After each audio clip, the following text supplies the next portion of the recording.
সকাল বন্ধুরা, তোমরা সবাই কেমন আছো? আশা করি বেশ ভালো আছো এবং সুস্থ আছো। এই যে আমিও মোটামুটি ভালোই আছি, গলাটা এখন আজকে অনেকটা ভালো। তো যাই হোক, তো কালকে রাত্রে পড়েছে বৃষ্টি আর ওয়েদার দেখো পুরো মেঘলা হয়ে আছে। আজকে আবারও মনে হয় আবারও আসবে বৃষ্টি। কালকে রাত্রে ভালোই বৃষ্টি হয়েছে, আর বৃষ্টিটা হয়ে বেশ ভালো হয়েছে। যেগুলো ধুলো বালি ছিল সেগুলো কিন্তু এখন বসে গেছে। আর গাছপালাগুলোও কিন্তু অনেক দিন ধরে জল পাচ্ছিল না বলে কেমন হয়ে গেছিলো গাছপালাগুলো। তো যাই হোক, গাছপালাগুলো একটু প্রাণ পেল। আর জানো তো, একদম গাছপালাগুলো যেগুলো ধুলো বসে গিয়েছিলো, নোংরা হয়ে গেছিলো, সেগুলো কিন্তু এখন বেশ পরিষ্কার হয়ে গেল। মানে সবুজ হয়ে গেল, মানে পরিষ্কার হয়ে কিন্তু একদম সবুজ হয়ে গেছে দেখো। আর ওইখানে দেখো ভালোই কিন্তু বৃষ্টি হয়েছে, দেখো ওই জায়গাটা কিন্তু অনেকটা জলও জমে গেছে। তো চলো, আজকে হলো বারটা হলো শুক্রবার, আর এখন ঘড়ির কাঁটায় প্রায় ওই কটা 10টা 10:30 মতো বাজে মনে হয়। আমি সকালে ঘুম থেকে উঠে কিন্তু সকালের আশেপাশে কাজ সেরে নিয়েছি, আর চাও খেয়ে নিয়েছি। চা খেয়ে ওই তাতানকেও খাইয়ে দিলাম।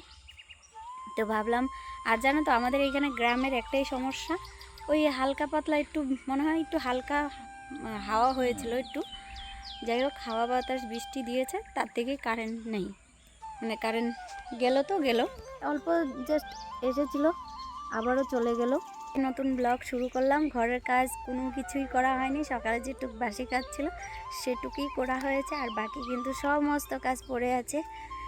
আজকে একটু কথা বলতে পেরে বেশ ভালোই লাগছে। এই দুদিন যে এত কষ্ট হচ্ছিল মানে কথা বলতে, হয়তো তোমরা ভিডিও পেয়েছো এরকম অবস্থা। আর কি হয়েছে, এই গলা অবস্থা খারাপ হওয়ার কারণে একটা লেটিস হয়ে গেল। কি হয়ে গেল বলো তো? যারা আমার এত ছাগলে ব্যাপাচ্ছে, মানে এখানে বেঁধে রেখেছে। তো যাই হোক, লেটেস্ট কী হয়েছে বলো তো, যারা আমাকে ফোন করছে, কাস্টমার যারা আমার পার্লারে ফোন করছে পার্লারে আসবে বলে, আমি ফোন রিসিভ করছি আর ওরা আমাকে কথা বুঝতে পারেনি, আর মানে ফোন কেটে দেয়, রং নাম্বারে লেগেছে বলে ফোন কেটে দেয়। আবারও ফোন করে আমার নাম্বারেই, সঠিক নাম্বারে ফোন করি কিন্তু ফোন তো অন্য জায়গায় যাচ্ছে, অন্য মানুষ কথা বলছে। আমাকে আরে অন্য মানুষ কথা বলে না, আমি কথা বলছি, এরকম ব্যাপার হয়েছে। তো যাই হোক, তো সকালে এখন একটু ভাত বসিয়ে দিয়ে এখন তোমাদের সাথে রাস্তায় আসলাম, ভাবলাম ওয়েদারটা শেয়ার করি। দেখো, আর আজকে আছে আবারও একটা সাজানো। আজকে হলো বার শুক্রবার, আর মার্চের আজকে 13 তারিখ, আর বাংলা ফাল্গুনের 28 তারিখ। তো আজকেই লাস্ট এই শীতের মানে এই বছরের আর কি গরম ঠান্ডার দিনের কাজ শেষ, মানে এটাই লাস্ট বিয়ের ডেট। তারপরে আছে গরম চলে আসবে, আবার বৈশাখ মাসে আছে। তো যাই হোক, তো চলো এবার সংসারের কাজগুলো গুটিয়ে নিই, মানে কাজ কমপ্লিট করে নিই। তার মধ্যে স্নান রয়েছে, রান্নাও রয়েছে, ভাতটা করেছি, রান্নাও কিন্তু রয়েছে। তো চলো ভিডিওটি শুরু করা যাক। তা আমার পরিবারে যদি নতুন হয়ে থাকো অবশ্যই চ্যানেলটিকে সাবস্ক্রাইব করে আমার পাশে থেকো, আর আমার ভিডিওগুলো কেমন লাগে সেটাও জানিও। তো চলো এবার সংসারের কাজগুলো করা যাক। ঘর দুয়ার গুছিয়ে নিই তাড়াতাড়ি করে ঝটপট করে। তো দেখতে থাকো, আশা করি বেশ ভালো লাগবে। আর সাজানো একদম সম্পূর্ণ দেখবে আজকে এই সাজানো তোমাদের সাথে শেয়ার করবো। তো চলো ভিডিওটা দেখতে থাকো। দেখো, বৃষ্টি আবারও শুরু হয়ে গেল।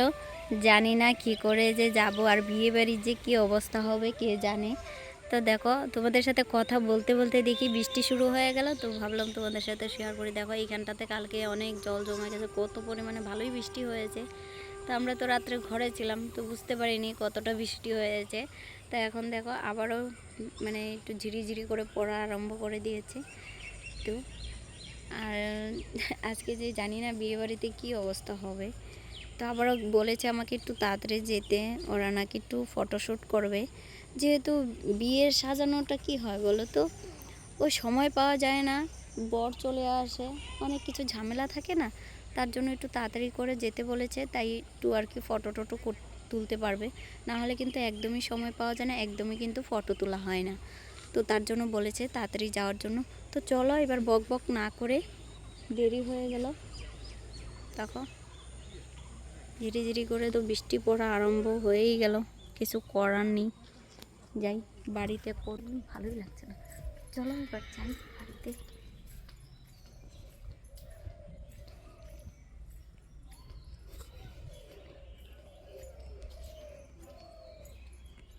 সকাল 10:30টার থেকে রান্না, বেডরুম গুছানো, শাশুড়ি মায়েদের বেডরুম গুছানো, কাচা ধোয়া সমস্ত কিছু গুছিয়ে করে চলে গেলাম বিয়েবাড়িতে সাজানোর জন্য।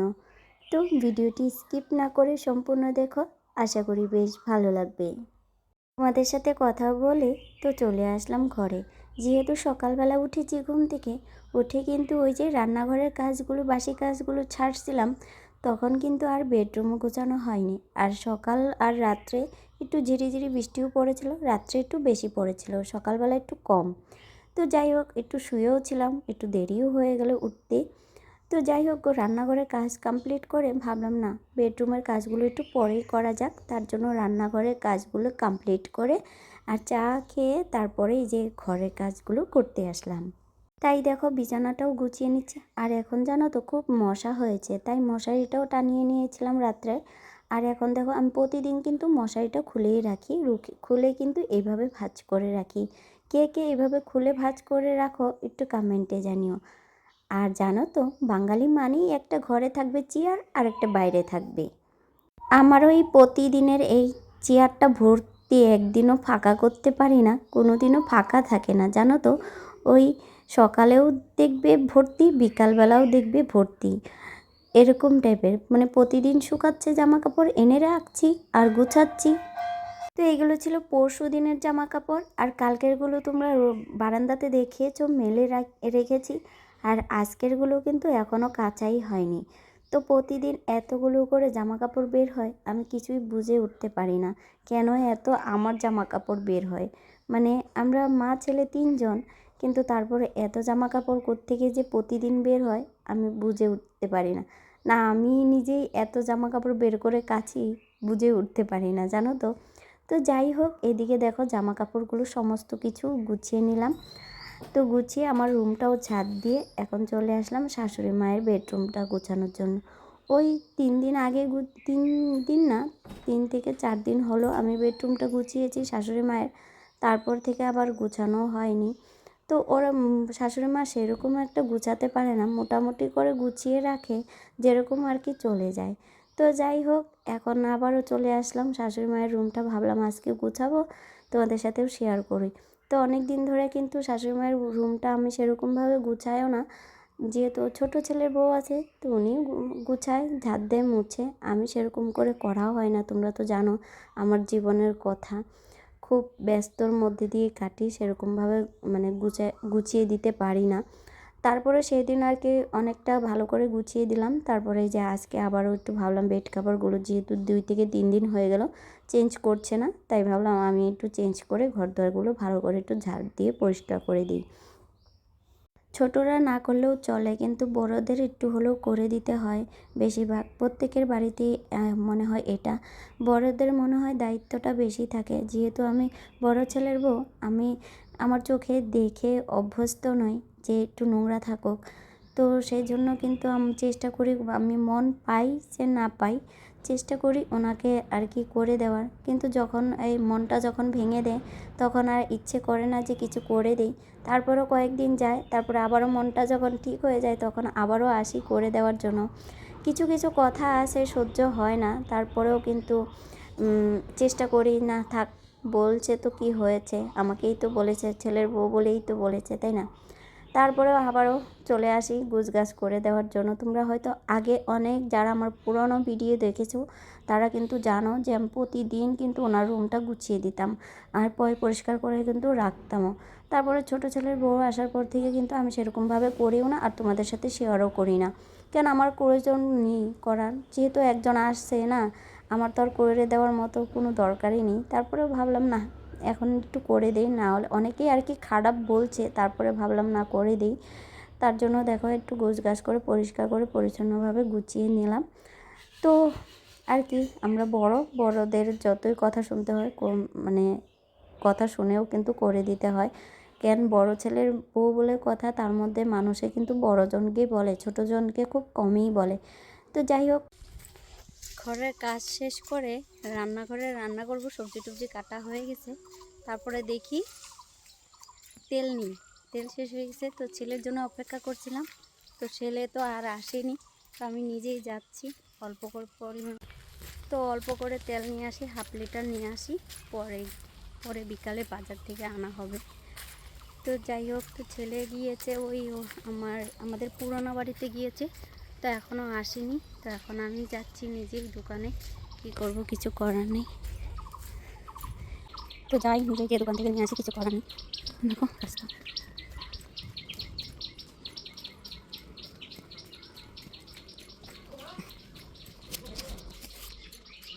দোকান তো বন্ধ।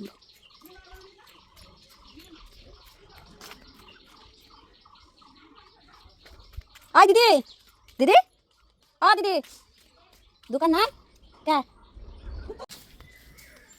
তেল নেওয়া হয়ে গেছে। এটা হলো আমার পিসি শাশুড়ির বাড়ি। তো দিদি ওরা বাড়িতে নেই, দাদা এসেছে বাড়িতে। তো দাদাও বাইরে থেকে, তো দাদা আসছে বাড়িতে, দিদি আর দাদা এক জায়গায় গিয়েছে। তো দোকানটা তাই বন্ধ। তো পিসিকে বললাম দেওয়ার জন্য, তো পিসি দিয়ে দিল। আর এই যে নিয়ে নিলাম, এবার যাই রান্না করব। তো সবজি কেটে আসলাম, এখন যাই রান্নাটা করব। ভাত তো সকালেই করে নিয়েছি, আর এখন ঘড়ি কাটা প্রায় ওই 12টার কাছাকাছি, জানো তো। এখন কাজ ঝটপট করে করতে হবে সমস্ত কাজ, যেহেতু তিনটার আগে বেরোতে হবে আমাকে। তো তার জন্য ঝটপট করে কাজগুলো করব। তো হলো, দেখা যাক। তো রান্নার জন্য এই যে আমি আজকে রান্না করব শুটকি মাছ। তার জন্য কিন্তু আমি ডাঁটা কেটে নিয়েছি, আলু বেগুন সমস্ত সবজি কেটে রেখে দোকানে গিয়েছিলাম। তো এখন দেখো কড়াইটা বসিয়ে দিলাম, আর একটু রসুন থেতলো করে দিয়ে তেলের মধ্যে কিন্তু আমি শুটকি মাছগুলো দিয়ে দিলাম। তো আমার ছেলে বলছে আজকে শুটকি মাছ রান্না করার জন্য। আমার ছেলে একটু বেশি পছন্দ করে শুটকি মাছ, তাই দেখো সব কিছু সবজি দিয়ে কিন্তু বেগুন, এখানে ছিল না কারেন্ট, তাই এরকম লাগছে। তো তোমাদেরকে আগেই বলেছিলাম যে কারেন্টের খুব ডিস্টার্ব হচ্ছে, মানে হালকা বৃষ্টিতেই কিন্তু কারেন্টের সমস্যা। তো যাই হোক, দেখো আমি এখানে কাঁচা লঙ্কা পেটে দিয়েছি, তারপর হলুদ নুন এসব দিয়ে ভালো করে এখন কষিয়ে রান্নাটাও করে নিয়েছি। রান্না করে একদম স্নানে চলে গিয়েছি। আর যেগুলো জামা কাপড় তোমাদেরকে বললাম না যে জামা কাপড় রয়েছে, সেগুলো কিন্তু এখন দেখো কেচে ধুয়ে এই যে স্নানও সেরে নিয়েছি, একবার কেচে স্নান করে এখন মেলতে আসলাম। তো একদম মেলে পরে যাব রুমে গিয়ে রেডি হব। আর তার মধ্যে দুপুরে খাওয়া দাওয়াও কিন্তু হয়নি আমার। একটু মোটামুটি ফ্রেশ হয়ে তারপরে ওই যে বড় ছেলেও চলে আসছে, ওকে খাওয়াটা দিব, আর আমিও খেয়ে নেব, তাতানকেও খাইয়ে দিব। আর এইখানে দেখো আমি যেহেতু স্নান করে আসি, তো সিঁদুরটাও পরে নিব, আর ভালো করে একটু নিজেকে একটু কেয়ার করে নিব ভালো করে। দেখো আমার মুখের অবস্থা কি, আমি মানুষকে যত্ন করতে করতে নিজেকেই যত্ন করা ভুলে গিয়েছি। আইব্রো তুলতে পারছি না, কত দিন হয়ে গেল। আইব্রোটাও কিন্তু খুব পরিমাণে বড় হয়েছে, তারপরেও কিন্তু তুলতে পারছি না, যাওয়ার সময় নেই। তো এইভাবেই বিয়েবাড়ি আমার চলছে কন্টিনিউ। তোমরা যারা বিউটিশিয়ানের কাজ করো, তারার এই অবস্থাই হয়, নিজেকে একদমই যত্ন করার সময় পায় না। তার মধ্যে আবার সংসারের এত কাজ, কি করে তুমি বলো নিজেকে যত্ন করি। তারপরে ভাবলাম না, একটু যেহেতু বিয়েবাড়িতে যাব, একটু তো ভদ্রভাবে যেতে হবে, তাই না। ছবি তো তুলতে পারি না, তারপরেও কিন্তু দেওয়ার চেষ্টা চালিয়ে যেতে হবে। দেখো এখানে আমি একটা সিরাম নিচ্ছি, এই সিরামটা তোমাদেরকে আগে দেখিয়েছিলাম যখন অর্ডার করেছিলাম। আসে আমার ছোটো ছেলে ফেলে দিয়ে ভেঙে ফেলেছে। তো এখন একটু সিরামটা মেখে একটু ময়শ্চারাইজার মেখে নিলাম। নিভিয়া সফট ময়শ্চারাইজারটা আমি বেশি ইউজ করি। আর ময়শ্চারাইজার মধ্যে আমি বায়োটিকের ময়শ্চারাইজার, আর না হলে কিন্তু নিভিয়া সফট ময়শ্চারাইজারটাই ইউজ করি। আমার এটা ভীষণ পছন্দর ময়শ্চারাইজার, একটু কম রেঞ্জের মধ্যে খুব ভালো কাজ করে, আমি এর জন্য এটাই বেশিরভাগ ইউজ করি। তো যাই হোক, এদিকে আমি ছেলেকে খাইয়ে দাইয়ে ঘুম পাড়িয়ে দিলাম, আর আমিও কিন্তু রেডি হয়ে গেলাম, দেখতে পাচ্ছ। তো বাড়িতে কেউ নেই বলে বাবাকে ফোন করলাম, বাবা আসছে না বলে আমি এদিকে যে জামা কাপড়গুলো রয়েছে সেগুলো কিন্তু মেলে দিয়েছিলাম, তোমাদেরকে বলেছিলাম, দেখিয়েছিলাম, সেগুলি কিন্তু এখন তুলে নিচ্ছি। আর এদিকে তাতানকেও ঘুম পাড়িয়ে দিলাম। আর এদিকে ঘড়ির কাঁটা তোমরা দেখতেই পারছো। এই অনেক দিন হয়ে গেছে এই কুর্তিটা আর পরা হচ্ছিল না, ভাবছিলাম জিন্স দিয়ে পরবো, কিন্তু পার্লারে চলে আসলাম। আর ব্যাগ তো এই যে কালকে গুছিয়ে রেখে গিয়েছিলাম, তো এই যে ব্যাগ রেডি। আর একটু দেরি হয়ে গেল, এখন প্রায় 3:30টার দিকে, 3:30 বাজে। আর এখন বের হবো। মেন কথা হলো বাড়িতে কেউ ছিল না, তাই বাবাকে ফোন করেছিলাম, বাবা বিয়ে বাড়িতেই ছিল। তো সেখান থেকে আসলো, বাবা আসার পর এই যে আমি বেরোলাম আর কি। তো একদম বেরিয়ে পার্লারে আসলাম, পার্লারে এটা ব্যাগটা নিব বলে। তো চলো এবার যাওয়া যাক বিয়ে বাড়িতে, দেখা যাক তোমাদের সাথে যদি শেয়ার করতে পারি শেয়ার করবো, না হলে তো নাই, ফটো অবশ্যই শেয়ার করবো। তো চলো দেখতে থাকো, আশা করি বেশ ভালো লাগবে। তো চলো। আমি 3:30টার দিকে বিয়েবাড়িতে ঢুকলাম। বিয়েবাড়িতে ঢুকে দেখি ওরা করছে ফটোশ্যুট, হালদির ফটোশ্যুট করছে। এদিকে তো আমার টেনশন লেগে গেছে, তো কবে কখন কি করব। আর অনেকক্ষণ অনেকক্ষণ লেগেছে ওরা ফটো সময়। আর আমি যেতেই গিয়ে দেখি ওরা শ্যুট করছে। অলরেডি 3:30 পার হয়ে গেছে, আমি বাড়িতেই 3:30 বেজে গিয়েছিল। তো যাই হোক, প্রায় 4:15-20-এর মধ্যে ব্রাইড বসলো। তো আমি ঝটপট করে, আমি তো এর জন্য কিন্তু ভিডিও নিতে পারিনি, তো ফার্স্ট ভিডিওটা নিয়েছি। আর এখানে দেখো প্রায় মেকআপ আমার ডান। তো এখানে আমি টিপ পরানোর সময় আমি একটা ভিডিও ক্লিপ নিয়েছি। আমি সেরকমভাবে ভিডিওতে মন দিতে পারিনি, বা তো ক্যামেরা করবো যে সেরকম আমি একদমই ইচ্ছে ছিল না, ব্যস্ত ছিলাম। খুব তাড়াতাড়ি করে আমি মেকআপটা করেছিলাম, না হলে ঠিক আছে গেলাম, একদম দেরি হয়ে উঠতে দাও একটু, যেহেতু উঠে দাও। কেমন লাগতেছে কও? ভালো লাগতেছে? পছন্দ হয়েছে? মনের মতো হয়েছে? কলকাতা সিম্পলের মধ্যে ছোট্ট মুখ তো, তাই বেশি ঘিচি করিনি। তোমার মনের মতো? হ্যাঁ, ঠিক আছে। তো তোমরা তো রিভিউ শুনতেই পেলে। তো যাই হোক, এখানে ছিল আমি একটু ফাইনাল ভিডিও নিয়েছিলাম ঘরে, তারপরে স্টেজে নিয়েছিলাম। তো তোমরা দেখতে পাচ্ছ, আর জানিও কেমন লাগলো। তো আজকের ব্লগটি এ পর্যন্ত। ফাইনাল লুকটা দেখে জানিও কেমন লাগলো।